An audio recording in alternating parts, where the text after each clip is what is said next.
Hey YouTube, I thought it'd be fun to kind of show you guys how I learned anatomy by going through one of my old sketchbooks. Now this one's a little bit beat up because it is an older sketchbook, but I always like to decorate my sketchbooks with stickers and kind of remind me where I was when I was working on them. Now in this sketchbook, I was primarily working from Jung Hyung Seok's Stonehouse Anatomy. It's a really great anatomy book. It's kind of a bit more on the medical side, so it goes in a lot more in depth than probably what the traditional starting out artist would be looking for, but it goes into why the muscles are the way they are and how they interact in the body, which I found really beneficial. Now, if you're looking for something a bit more beginner friendly, I would suggest Michael Hampton's Figure Drawing, Design, and Invention. It's a really good kind of shape language based take on anatomy, and I could see it being really beneficial if you want to get into things like animation or anything like that. And I actually think these two books are a great complement because one gives you the medical side and the other gives you the shape language side. I'll leave a link to both of these in the description. Okay, back to the sketchbook. So the sketchbook itself is just kind of a cheap Amazon basic. It's not one that I suggest because it doesn't really hold up well, as we can see, but I still love it. So I've got a couple stickers here. One was from when I lived in Athens for a month. Really decent coffee shop, and I believe this one is from a coffee shop in Austin.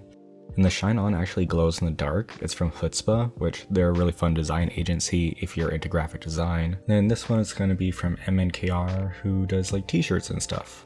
Now I work mixed media most of the time, and this paper was just not heavyweight enough to kind of handle it. If you're going to do anything in wet media, I'd suggest like 140 pounds. That's a pretty good lightweight paper. Jumping into where the anatomy study starts in the sketchbook, you can see I have this super messy swatch page. I was trying to figure out like how to combine everything that I was working with. But then we kind of jump into this full 360 view of the skull pretty immediately. That was really fun to do. I would read through the Stonehouse Anatomy chapters and kind of pick out one drawing or viewpoint that would be like really beneficial for me to learn. So here we have like the muscle groups of the face and how things pull, which is really good to know for shading and getting kind of realistic planes of the face. And then I had some more swatching because I wasn't happy with my marker selection, and I did another little skull and a 3/4. Really just trying to like figure out my value structure there, how the skull connects to the thoracic cage, the proportion of the head to the rib cage, and then we have a couple of viewpoints as well. Now this one is when I think the style of the sketchbook kind of came together a bit more. The skeletal system, I loved doing like those washes of pink. And this page was just kind of a deep dive into how the pelvis is orientated, and how it holds kind of all the guts and everything in our stomach, abdomen area. This sketch is really fun. It's of Boots Electric, which is my friend's cat that they found in a Cadillac engine. It was really fun. I don't do pet portraiture often, so it was like a fun challenge. And then here's some differing views of the pelvis, front, back, and to the side. I don't know if YouTube's gonna yell at me because I haven't been doing YouTube that long, so here's a figure, a couple more pelvises. This is a 3/4 front and a 3/4 back.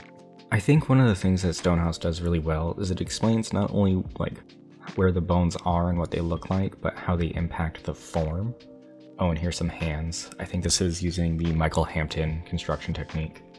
And then we're starting to get into muscles. So we've got the chest and the side abdomen, the neck, which I really liked this guy. I thought he was fun. More hands, because I was mad about studying anatomy. And then this was more of the chest muscles, specifically the pec and how it ties into the colloquial process and the deltoid. If you're an artist, pay attention to your pectoralis minor. It's actually a really common cause of drawing pain because it'll shorten up on you. And Stonehouse's anatomy does really well at telling you where the muscle groups insert, which is super important for drawing. Because the bones really don't have any flex or change to them, the bones and the insertion points are pretty much your only like consistent thing depending on pose to pose. Because like the muscles are going to be bulbous and they're going to be tight or they're going to be relaxed, so they'll be different. And I have to say, I think this spread is one of my favorites from the sketchbook, just because I love seeing the muscle and the skeletal system next to each other. And these drawings really were my notes on how I learned anatomy. I would do the drawing and then make notes, like the angle of the femur from the knee to the pelvis, and this is how I really enforced that knowledge base. And it's kind of the approach that I would suggest you take if you're trying to learn anatomy. A lot of anatomy textbooks can be fairly dense, and Stonehouse's is no exception to that. But by drawing it and taking notes, you can internalize that information easier. I know a lot of people that love charcoal when they're doing anatomy studies or figure drawings, so you can work in charcoal if you prefer. I'm very much mixed media in everything that I do, so the way that I kept my interest in this study was finding new and different ways to combine different materials. And one of the most important things is figuring out what you enjoy and tying that into this work.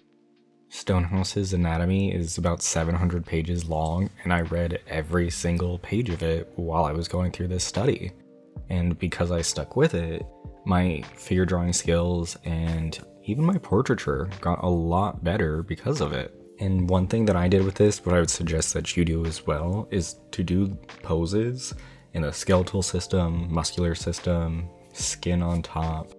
It actually is a really nice way to kind of succinctly tie together all of these things that can feel fairly abstract, but are so incredibly interconnected. Now, you don't need to memorize everything in anatomy to be good at drawing, but you do need to learn where the muscles insert to the bones and where the bones raise up to the surface of the skin. And if I'm going to take that a step further, it's also really good to know where the fat deposits on the body start to build up. Not everyone is a Greek god, and there's a lot of variance in beauty in the human body. Now, the rest of this sketchbook is pretty much random sketches or composition studies. It's always good to have some variance in what you're drawing. If I had to pick a favorite, this would probably be my favorite if I had to pick one. It was a urn sculpture in the cemetery in Atlanta.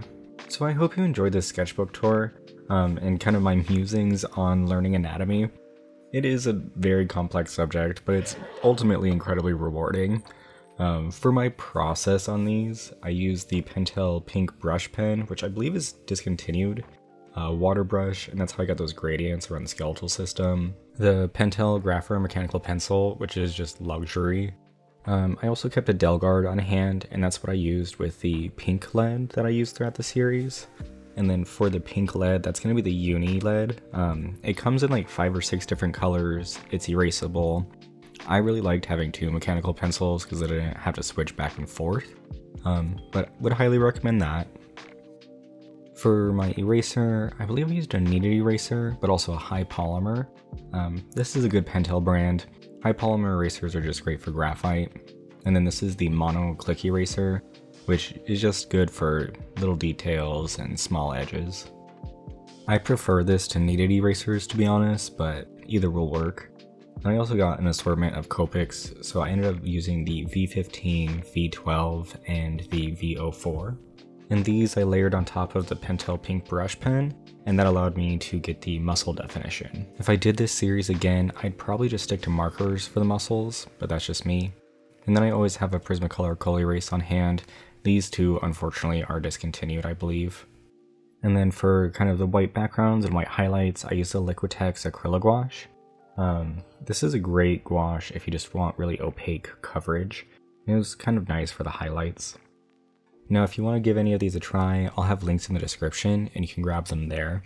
It's just kind of the tool set that I found that worked the best for me in the moment. Hope you enjoyed the video and learning a bit about how I learned anatomy and my process.